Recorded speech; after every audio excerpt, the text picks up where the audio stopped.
Unstoppable Women 2025 is officially happening. And if you are a woman in business who's ready to grow, stretch, and get in the room with other ambitious women, this is your event.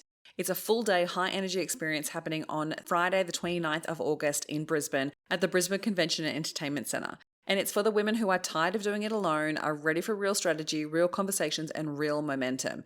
This isn't your average get inspired and take notes kind of day. It's not a boring sit down conference. We're talking powerful speakers, curated connections, breakthrough moments, high energy performances that will stay with you long after the day is done. If you've been craving connection, clarity, next level strategy in a room full of women who really get it, you're going to want to be there. Click the link in the show notes and pop your name on the notify me list so you can be first in the know when the next allocation of tickets go on sale. These tickets won't be available forever. The way our ticket system works is that you will get an email and those tickets will go on sale for a short period of time and then they will close. Once they close, the price will go up for the next allocation to then open weeks later. So please don't snooze on this. Please don't wait. Make sure that if you're on the notify list, that as soon as you get that email, you jump straight in and grab your ticket. Otherwise, you'll miss out and be super disappointed. All right, go put your name on the notify me list and let's get into today's episode.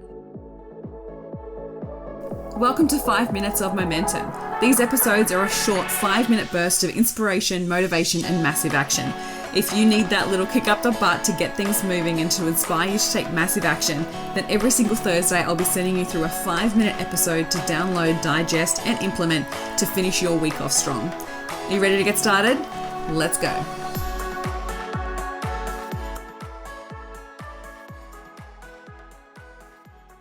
I'm so excited to have my next guest on the podcast. Thank you so much for setting aside to chat with us all about PR, Amy. Amy Bartko has just been announced as one of the top 100 women in America to watch, and I'm so excited to have her on the podcast to chat all about PR. Thank you so much for joining us today.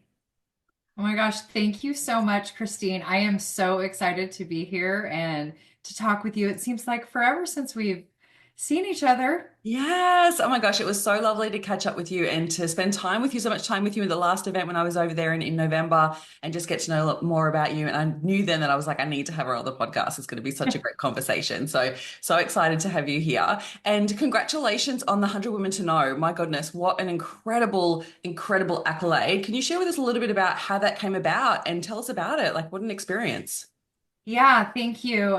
Thank you. It really is an honor. The 100 Women to Know in America is like really a sought after award here in the US. And I felt so honored to be alongside some of these, powerful, successful women. It was just an incredible event. I just got back from it, just received the award on Monday. And yeah, definitely still riding the high. So thank you. Yeah, like when you think about the population of America and to be acknowledged as one of the 100 women, like that's massive. I can't imagine that's even really landing for you just yet. It is very surreal, that is for sure. And I mean, I can't even remember what she said, how many people like were nominated, because you're nominated and then you go through this rigorous, interview process and yeah, and I received it. So it was really an honor. So thank you. Do you feel like your experience in PR leading up to this helped you with that application process, or was it still really nerve-wracking and still hard for you because you were focusing on yourself rather than clients? Oh, this is a good question. It, really the questions, we all received the same 5 questions. They said that at the awards banquet. We all had the same exact 5 questions, and it was really just how my path has taken me in PR, where my path has taken me in PR. Really, I feel helped me stand out. I don't know if being in PR helped me answer those questions better, if that's what you're asking. I don't. I just feel my passion behind what it is that I do just stood out. And yeah, so. Awesome. So tell us about this path, this journey of everything you've been doing with PR and how you do PR differently. Because when we say PR, there's so many different elements to PR. So tell us a little bit about Chatterbox and what you do with PR. Yeah, absolutely. I know people often ask, It's funny. I used to say, I do PR, and people are like, what is PR? Yeah. So now what I say is, I'm a PR expert. I specialize in putting brands in front of celebrities, featured on television and movies, and featured in top tier media. And that really is, what I do and where I'm unique in what it is that I do, because I've been doing influencer marketing has been around for a while now. Everyone knows what influencer marketing is, but I'm here to tell you that I am an OG influencer marketer. I s- I swear, I think I started it. I should probably receive royalties for it. Yeah. Because I was doing it long before Instagram was even a thing. And long before influencer marketing phrase was even coined. But I saw this need because I started my PR career in the baby and kids space. So as a mom, all these celebrities, influencers, people from the Bachelor Nation and all of that, they're having babies. And the way that the products have changed. I mean, from when I was a kid, from when my 18-year-old was born, when my 12-year-old was born. I mean, drastic changes across, product. And I really saw an I was about to say opportunity, but it wasn't an opportunity. It was how to make their lives easier. What can I do to help them with the babies that they just had? And so I started, sending products to influencers and celebrities, and it really just kind of became a thing. And one of the things that I've been known for in that space is that celebrity and influencer seeding. So that is one way that I do things very differently. Okay. Um, yeah. Another way is, by products being featured on television and movies. It's funny because, we watch these movies and we never really, think about where the products come from. Mm. They're not going to Macy's or to Walmart to buy these products. Brands are reaching out to them, to the production team, and putting the products in their hands. And I've been doing that for, oh gosh, since like 2000, and yeah, for a very long time. I can't even remember how long. Pretty much my entire, PR career. I've been placing products on these television and movies. It's just something that they need, and it also is an accolade for the brand, Yeah. right? Because 100%.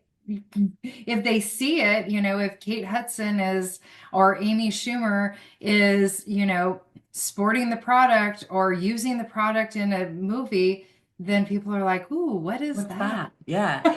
That's it. And it's great for businesses to get their product in front of millions of people, and having that celebrity endorsement is massive. And it's interesting too. Like, I don't know if you've noticed, you probably have. Like, now when you watch anything on Netflix, it actually comes up at the top and says there's going to be product endorsement. I don't know if it does this in the States, but it does it here in Australia, where it says there's going to be product endorsement in this movie. So interesting that they have to do that now. But it's funny how, like, since we were talking back in November, like, and how you go about doing that, I've almost like now noticed so much more of it.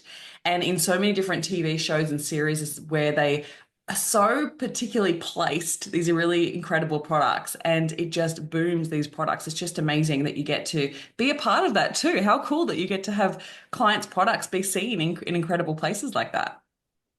Yeah, it is. It's fun, and it's, it definitely is something that's different.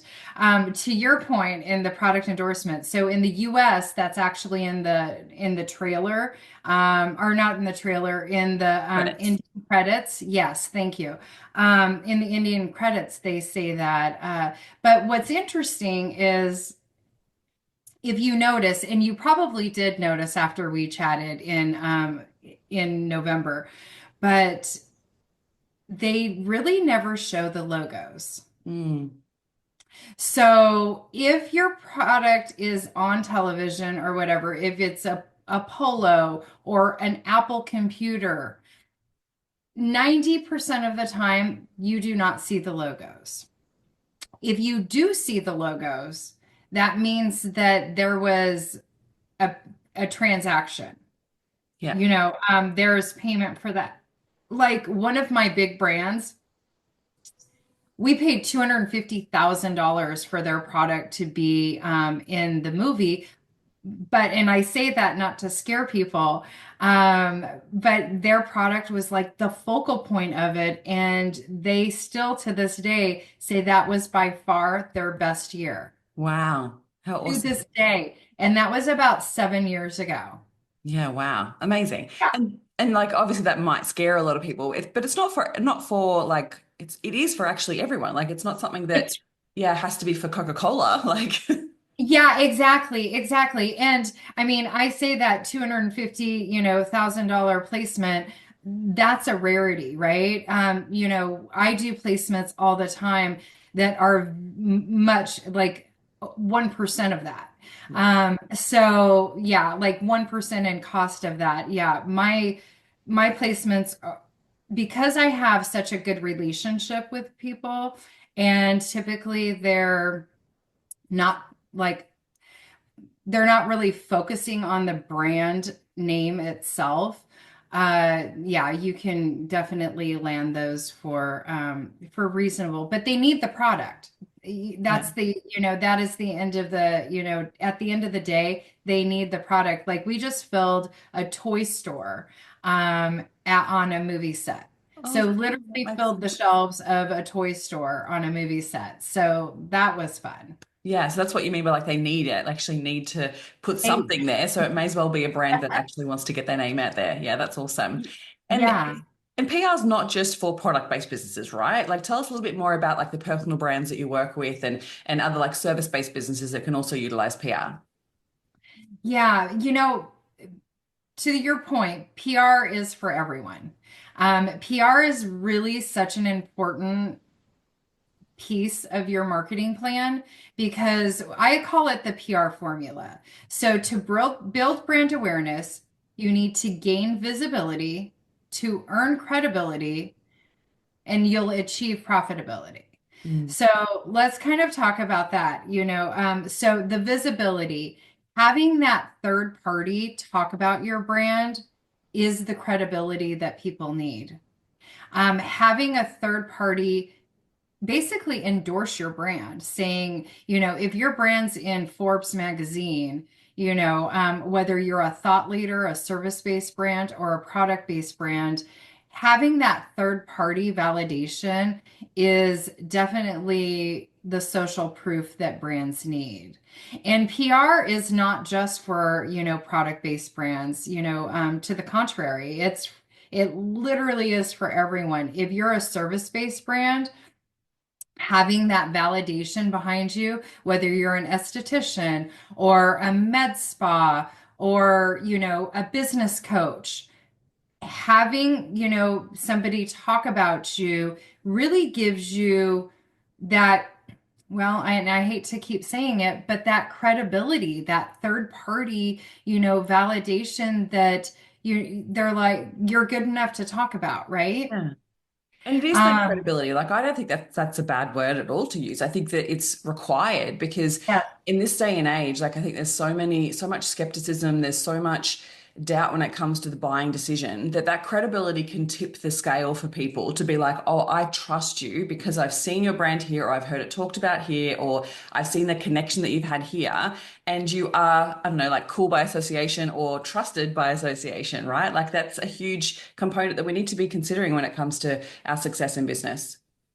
absolutely. It is the trust factor. I like to give the analogy, which it really lands well. So if you have, let's just say a med spa, for example. If you have a med spa that you're researching, you have two med spas that you're looking at, and you're diving into their website and everything about them. Med Spa A has been featured in, Vogue magazine, has been on the local best of list, Forbes, very well, health. all of these, great publications, and then you have Med Spa B that has nothing.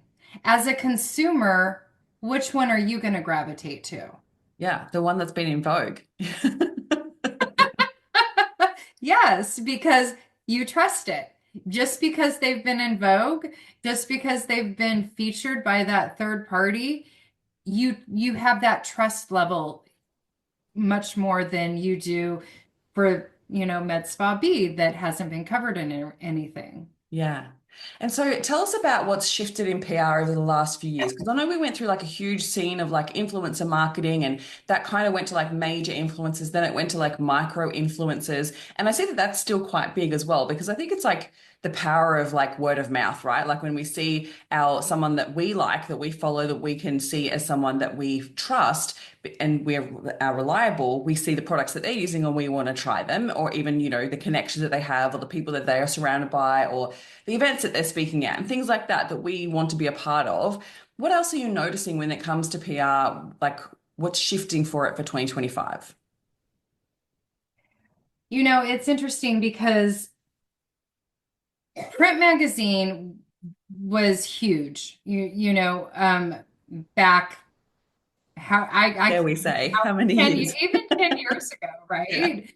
Print magazines were huge. Now everything is very digital and at your fingertips. And one of the things that really has evolved is more of the journalists are freelancers, which that's actually a good thing because since they are freelancers, a lot of them write for like 20 different publications. Right.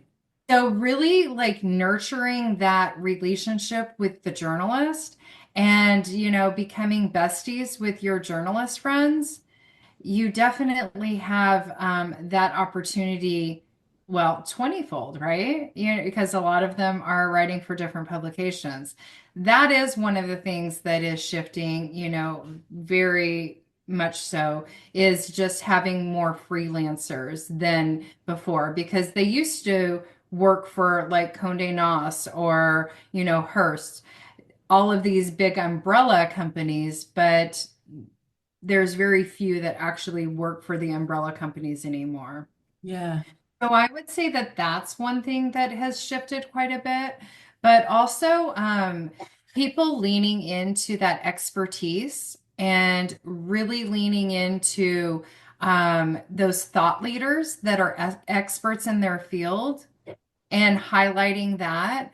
That's super important as well. Yeah, awesome. And I feel like as well, like there's this element of really being building those relationships first, like you said. So I want to like dive into that. Like, how do we go about building those relationships with those freelancer journalists? And what are they looking for? Like when it comes to like that expert status, like what are they looking for? Okay, so I'll answer the first question first. How do you develop the relationships with the journalist? Okay, so this is going to sound so creepy, like in a good way, but you'll be like, really?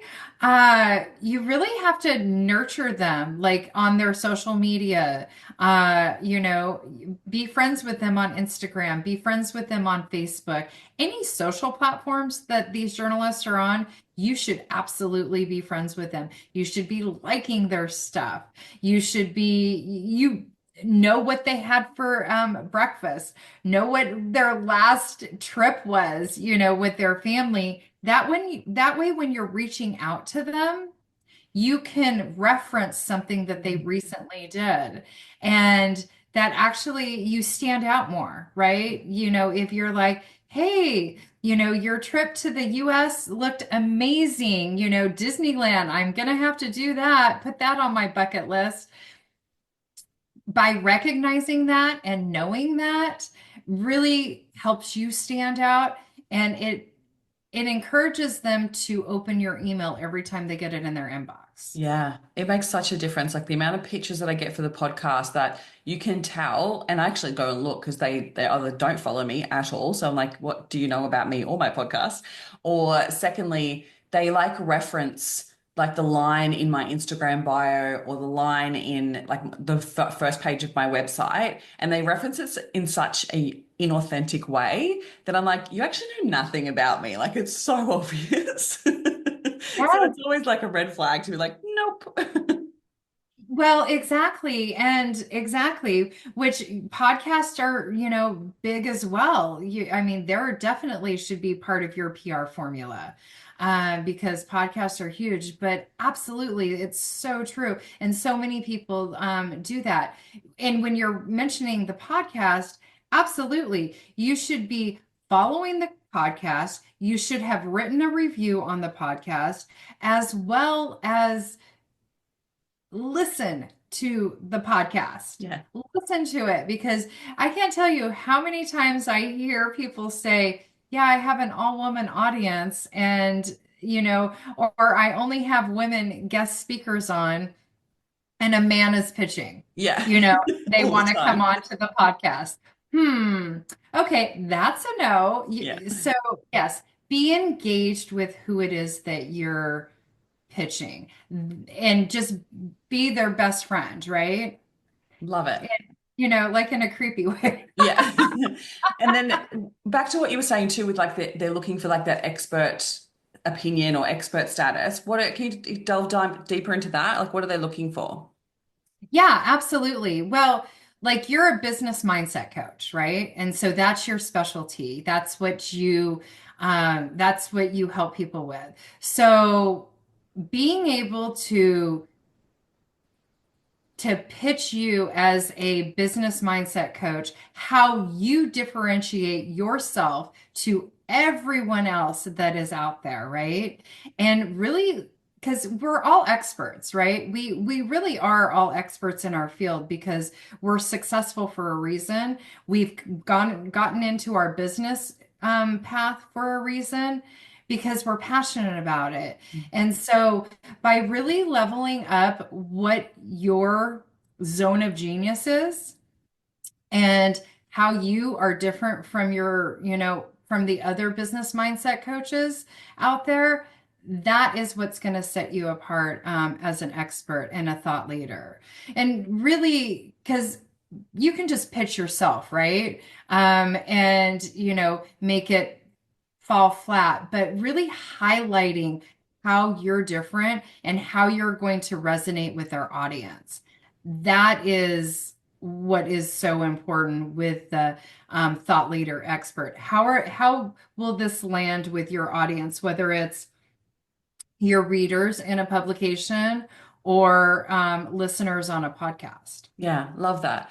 And I think that what I'm hearing from you there is like connect the dots rather than expect the journalist to connect the dots for you, because otherwise it makes it really hard for them to be like, how do we even place you in the right publication, or what am I even pitching to here? So like I think one of the things there, like I'd love for you to explore further, is do you then also encourage, because I know you have like an incredible DIY PR course that people can take. Do you encourage people to really look at like what's happening in the news and like try to relate to something that you do and how you can add your opinion? Or do you suggest like just making sure that you really connect, and like I would suggest you pitch to this freelancer because of this publication that they work for, and actually say this would be good for Smart Company, or this would be good for Vogue, or whatever it might be? Yeah, yeah, absolutely. I love this. One of the things that I always tell people, like when I do my PR training, because like you mentioned, I have the course, but I also do one-to-one training for people that want to do PR themselves. And one of or if I'm doing a workshop, I always tell people that the first thing you should do is set a Google alert up for yourself, for your type of business, and for your competitors. Because what that Google alert will do, it's going to pull in all of the news articles that are written about that, beat, that service, whatever it might be, product, service, all the thought leader, expert. So what that will do with the Google alert, it pulls in all the news articles, so you know what publications are writing about you, and Yeah. you know what journalists are writing about you. How interesting. Didn't even think to do this. Yeah, go on. Yes, yes. And because that literally tells you exactly who is writing about your business, your service or product that you're providing. So that's a huge thing that a lot of people are unaware of. So that's how you find the people that are writing about you. And that also gives you an opportunity because what you can do, I mean, say they wrote an article in, July of 2024. You could even reference that article. Hey, I saw that you wrote this article in July of 2024 and this, resonated with me because of if you ever are looking to write about this again, I'd love for you to consider me. Here are some of the elements that I can provide that that your readers will resonate with. Yeah, I Did I love answer? that. I love that.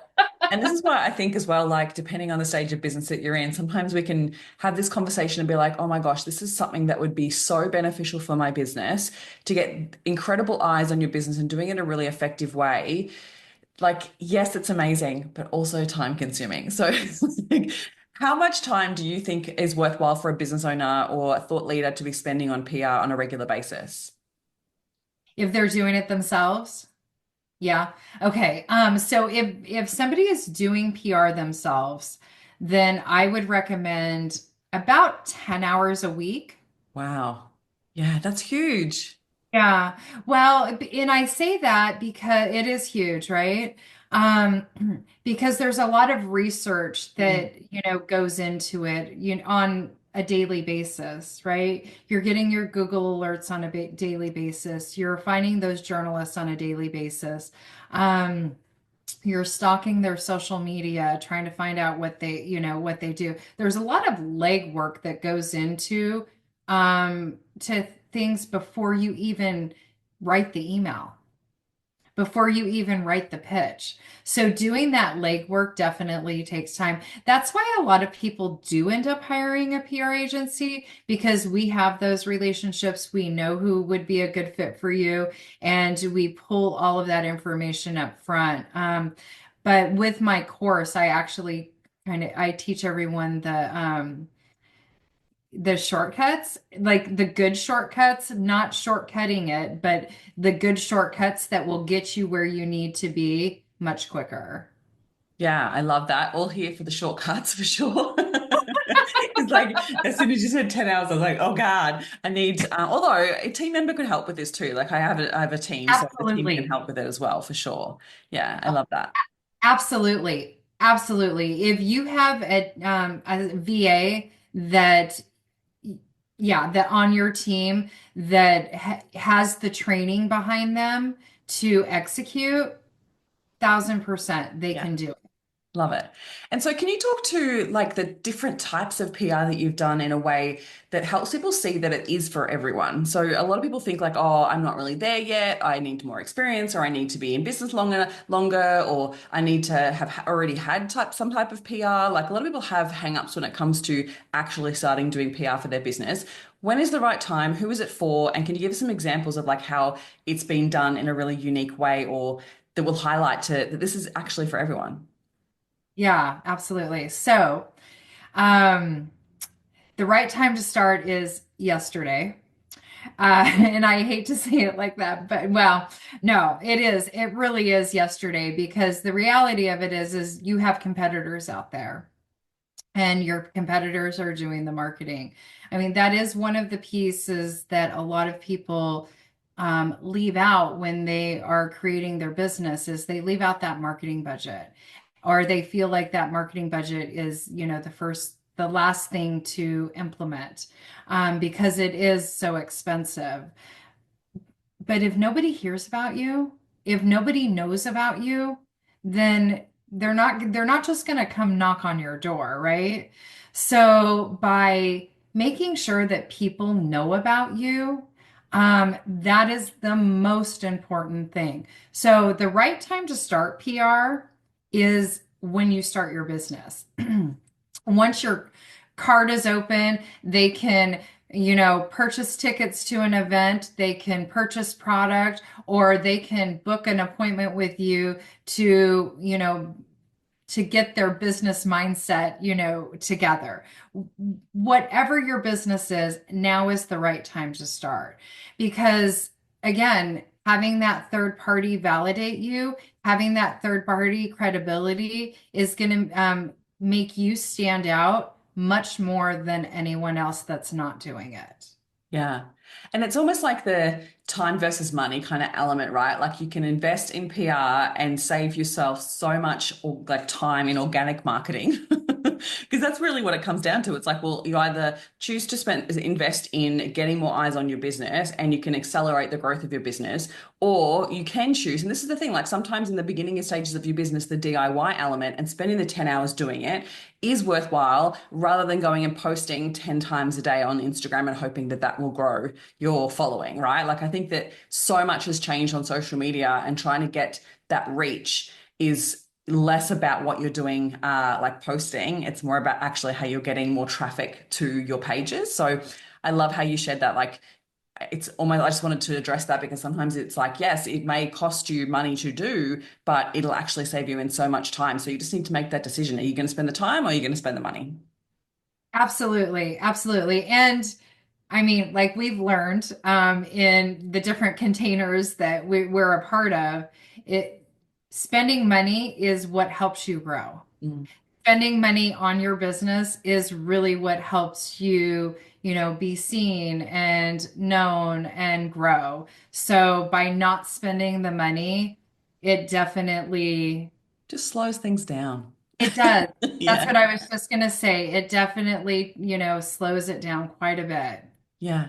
So can you share some type of unique PR that you've done that might be a little bit outside the box that someone might be like, oh, okay, then maybe it is for me. Unique PR. Oh goodness. Really the celebrity and the product placement on television and movies, even service-based businesses, we've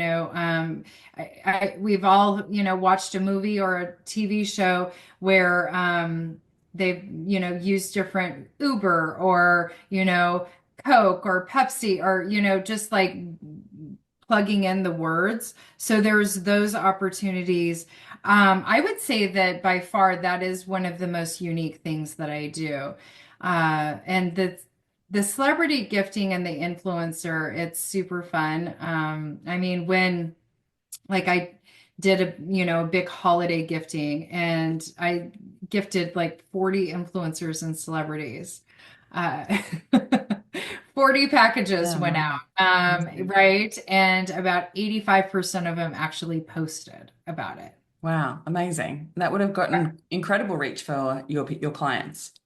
Absolutely, absolutely. And they don't always, I will say, they do not always actually tag or mention the brand in the post. Uh, but having it seen Mm, by them is huge because then the brand can leverage that. yeah. They can be like, as seen in. And that's one of the things that's really important in the PR world is to make sure that you leverage the coverage you receive. There's so many people that don't leverage it. And what that means is, if you are in Forbes magazine, if you're in Vogue or featured, on television or movies, or a celebrity, is seen with your product, you need to tell everybody about that. Put it on your website, put it on your marketing materials, post it on your social media. By doing all of that, it that is what gets you seen because a lot of times it's not the placement itself, it's what you do with the placement after the fact. Yes. So we've got to maximize those opportunities. And I think that sometimes like people sometimes freak out when that happens and they get all of this reach. And I absolutely agree with you. I've seen people do that product placement and it not be tagged, but then the business, I see them using them as ads. Like they literally record the person, the celebrity using it, and then start using that as ads. And it's like such a great way to, I don't know whether that's legal or not, but I've seen other people do it with like lower level influencers as such, where it's like, oh, this person used our product. This is like her using the product on a get ready with me and things like that. So I've seen that has been done really well. But yeah, like when it comes to maximizing the PR elements, is there anything else in particular the shortcuts or the tips that you give when it comes to maximizing it? So putting it on the website, making sure they're telling everyone about it. Anything else? Yeah, make sure you tell everyone about it and continue. I mean, a lot of people feel like, say, you were covered in Forbes today, in May of 2025. Well, just because you're covered in Forbes May of 2025, that does not mean that you cannot repost about it in May of 2026. Yeah. It's still relevant. The article is still there. So by keeping that at top of funnel, definitely I feel like that's a good thing. There's lots of awards out there that definitely are PR angles, that are great. There's awards out there for business coaches, for women, for there's tons of awards out there for product-based businesses. A lot of we apply for a lot of my product-based businesses for, the best baby bottle or the best stroller or, those type of things. So whenever you see that award opportunity, that again is another level of credibility. Mm. So make sure you lean into the awards that are surrounding your beat. Yeah, awesome. So good. And so what's next for Chatterbox? Where are you taking this business next? Chatterbox, I'm really excited to lean into, a lot of the thought leaders and experts in today's world. I started my business with product-based businesses and have expanded to service-based and, thought leaders. So I'm excited to do that. And also speaking engagements, helping people secure speaking engagements, which is something that more and more people are wanting to do. So we're really leaning into that a lot because being on stage, that's another level of credibility. It's another level of being seen, that visibility factor, right? Just getting out there and being visible. So yeah, so we're excited to expand our reach. Yeah, love that. And what would you say to someone who's considering it but thinks that maybe they're not ready or they're not big enough or they aren't, there's something holding them back from doing PR? What I would say is Google your competitors, Google your biggest competitor, and see where they're being covered. Because you are definitely not too small to do PR. Whether you're doing it yourself or whether you're having somebody else to do it for you, you're never too small. That's one of the things that you should be doing like right out of the gates. Because it will change the trajectory of your business. It will change where you end up landing. Because wouldn't it be great to be a business that is 2 years in and you have all of these features already? And then you're looking at a business that has been 5 years in and they have nothing. So really stepping out of your comfort zone and just leaning into it. A lot of people have that imposter syndrome and your book that is coming out, turn it into your superpower. So true. I love that. I love that, because don't be afraid to talk about yourself. Mm. Don't be afraid to talk about your expert skills and your zone of genius. If you just talk about it more, the more you talk about it, the more comfortable you'll be with it, and the more you'll be seen. Yeah, 100% agree with you. And I think one of the biggest things that I learned from spending some time in America last year is that Americans, not everyone, like obviously I'm making a general statement here, but like There is something about the way that Americans are forthcoming with really sharing about themselves and sharing what they're great at. And Australians and New Zealanders find that very difficult. We have the tall poppy syndrome here, which causes a lot of people to play small because they have the fear of being torn back down. And imposter syndrome is massive for everyone. But there is something that I learnt about being a part of so many incredible events and meeting so many incredible Americans that they have this incredible skill of being able to really lead with credibility. And it's something that I feel like it's something that Australians really need to adopt because they're so backwards at coming forwards. And so even like yesterday, I went to an event and everyone had to introduce themselves and everyone was petrified. And they were not really they were sharing from a place of like, I'm the battler and this is what I've come from and these are the things that I've overcome instead of going, well, this is actually what I've achieved. And I was like, we need to do this flip where we are actually so much more comfortable in sharing this is why I'm great. This is why you should work with me. And not be scared, not be worried about being boastful. Because the thing is, if people don't know what you're all about, then they don't know you're the right person to work with or don't know if you're the right fit for that pitch, right? Like, so being conscious of how you're putting yourself out there and addressing the imposter syndrome and making sure that you're being okay with the visibility. Because I think that's another thing that plays into PR is that fear of being seen of like, what happens if I go viral? What happens if I'm now in a magazine article? Like, what are people going to think? How do you handle that with your clients? Um, so I love this because I actually experienced this myself. So it's funny. I used to tell people I do PR, and they literally would be like, "What the bleep is PR?" I don't know how friendly this is, so I didn't want to, but I'd like language friendly. Oh, So whatever you want to say is totally fine here. people would be like, "What in the fuck is PR?" Right? I mean, truly, what is this? And it took me a while to, say what I do, to be able to stand up and say, you know what, I'm a PR expert. I specialize in celebrity, putting brands in front of celebrities featured on television and movies and in top tier media. And that lands so much better and it's so much clearer than I do PR because people really don't know what the fuck I'm doing with PR, but you know what I'm doing with this, right? I never used to say what I did because I thought people would judge me. I thought I would be being boastful, like you said.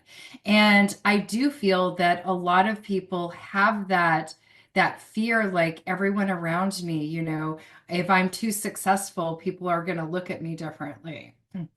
And they do. They will. But your people, the people that are your cheerleaders, they're not going to look at you differently. They're going to cheer you on and they are going to celebrate your success. And that is really what it's about because you didn't go into business to hide.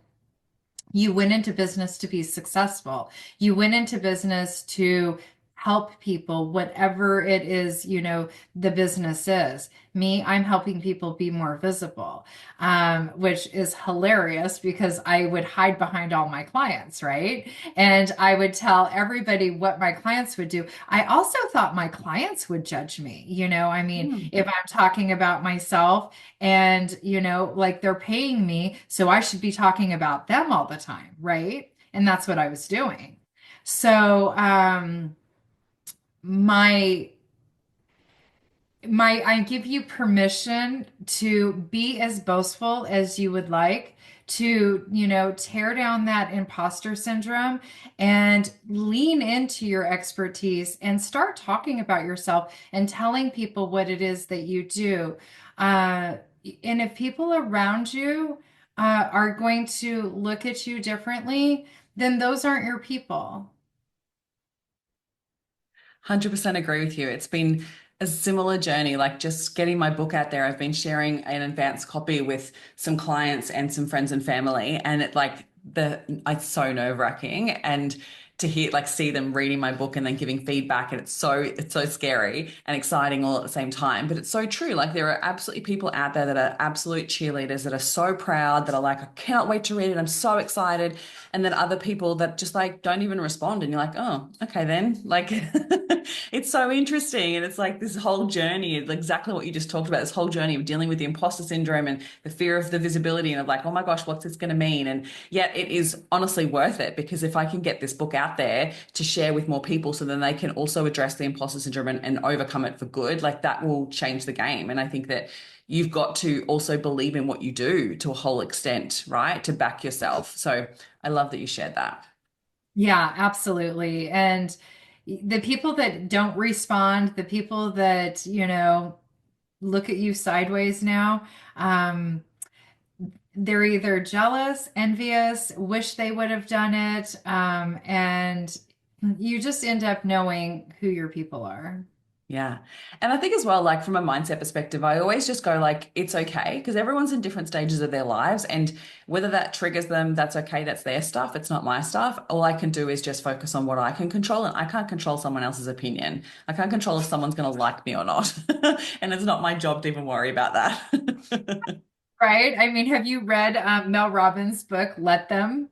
The I'm Let Them halfway through. I haven't read the whole thing yet. But right. I mean, that's to your point. It's like just Yeah. let them have that, I don't need that to weigh me down. Yeah. Yes, absolutely. Love it. Amazing. Any last piece of advice you give someone who is starting to put their foot in and dip in their toe to PR? My last piece of advice would be to really know your audience and know the people, the audience of the journalists that you're looking to, or podcasts that you're looking to reach out to. That's probably one of the most important things, because uh, you're not gonna pitch a lipstick to GQ, right? Um, That would be you're not weird. right, right. And so know the audience and know your journalist that you're pitching. If you know that and keep your pitch super short, if you have all of those things down, you absolutely could be as successful as I am. Love it. Love it. Thank you so much for sharing that. I really appreciate it. Where can everybody find your PR course? So you can find my PR course on my website, chatterboxbrands.com. You can also find me through Instagram or LinkedIn, and it's Amy Bartko. We'll pop it in the show notes, right? Yeah. So yeah, on Instagram or LinkedIn, you can definitely find all that information as well. Amazing. Well, thank you so much for being a part of the podcast today. I really appreciate you sharing all of your wisdom and expertise and just, yeah, your journey with it as well. It's so beautiful to hear. Yeah, thank you for having me. This has been so fun. My pleasure. Thank you for listening, and if you found any value out of this episode, make sure you hit the follow button so you get access to the episodes as soon as they are live, and make sure you come hang out with me on Instagram. You can find me at @ChristineCorcoran_coach. Have an incredible week.